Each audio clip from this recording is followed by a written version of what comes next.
అనిల్ రావుపుడి ఇప్పటి వరకు తీసిన 8 సినిమాలకు ఎంత బడ్జెట్ పెడితే ఎంత కలెక్షన్స్ వచ్చాయో ఈ వీడియోలో చూద్దాం. నెంబర్ 1 పటాస్ 7 కోట్ల బడ్జెట్ పెడితే 28.7 కోట్ల కలెక్ట్ చేసి బ్లాక్ బస్టర్ కొట్టింది. నెంబర్ 2 సుప్రీం 15 కోట్ల బడ్జెట్ పెడితే 44.05 కోట్ల కలెక్ట్ చేసి కమర్షియల్ సక్సెస్ కొట్టింది. నెంబర్ 3 రాజా ది గ్రేట్ 25 కోట్ల బడ్జెట్ పెడితే 52 కోట్లు కలెక్ట్ చేసి బ్లాక్ బస్టర్ కొట్టింది. నెంబర్ 4 F2 30 కోట్ల బడ్జెట్ పెడితే 140 కోట్లు కలెక్ట్ చేసి ఆల్ టైమ్ బ్లాక్ బస్టర్ కొట్టింది. నెంబర్ 5 సర్లేరు నీకెవరు 75 కోట్ల బడ్జెట్ పెడితే 260 కోట్లు కలెక్ట్ చేసి ఆల్ టైమ్ బ్లాక్ బస్టర్ కొట్టింది.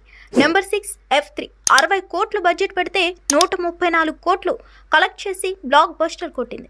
నెంబర్ 7 భగవంత్ కేసరి 65 కోట్ల బడ్జెట్ పెడితే 130 కోట్లు కలెక్ట్ చేసి బ్లాక్ బస్టర్ కొట్టింది. నెంబర్ 8 సంక్రాంతికి వస్తున్నాం 50 కోట్లు బడ్జెట్ పెడితే 300 కోట్లు కలెక్ట్ చేసి ఆల్ టైమ్ బ్లాక్ బస్టర్ కొట్టింది.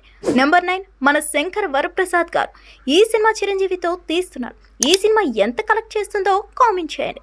అండ్ వీటిలో మీ ఫేవరెట్ మూవీ ఏదో కామెంట్ చేయండి. అనిల్ రావుపుడి ఇప్పటి వరకు తీసిన 8 సినిమాలకు ఎంత బడ్జెట్ పెడితే ఎంత కలెక్షన్స్ వచ్చాయో ఈ వీడియోలో చూద్దాం. నెంబర్ 1 పటాస్ 7 కోట్ల బడ్జెట్ పెడితే 28.7 కోట్ల కలెక్ట్ చేసి బ్లాక్ బస్టర్ కొట్టింది. నెంబర్ 2 సుప్రీం 15 కోట్ల బడ్జెట్ పెడితే 44.05 కోట్లు కలెక్ట్ చేసి కమర్షియల్ సక్సెస్ కొట్టింది.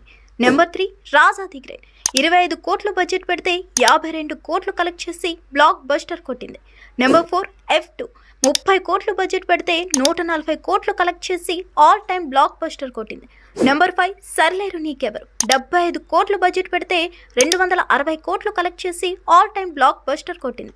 నెంబర్ 6 F3 60 కోట్ల బడ్జెట్ పెడితే 134 కోట్లు కలెక్ట్ చేసి బ్లాక్ బస్టర్ కొట్టింది.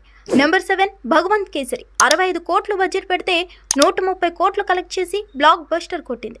నెంబర్ 8 సంక్రాంతికి వస్తున్నాం 50 కోట్లు బడ్జెట్ పెడితే 300 కోట్లు కలెక్ట్ చేసి ఆల్ టైమ్ బ్లాక్ బస్టర్ కొట్టింది. నెంబర్ 9 మన శంకర్ వరప్రసాద్ గారు ఈ సినిమా చిరంజీవితో తీస్తున్నారు. ఈ సినిమా ఎంత కలెక్ట్ చేస్తుందో కామెంట్ చేయండి. అండ్ వీటిలో మీ ఫేవరెట్ మూవీ ఏదో కామెంట్ చేయండి.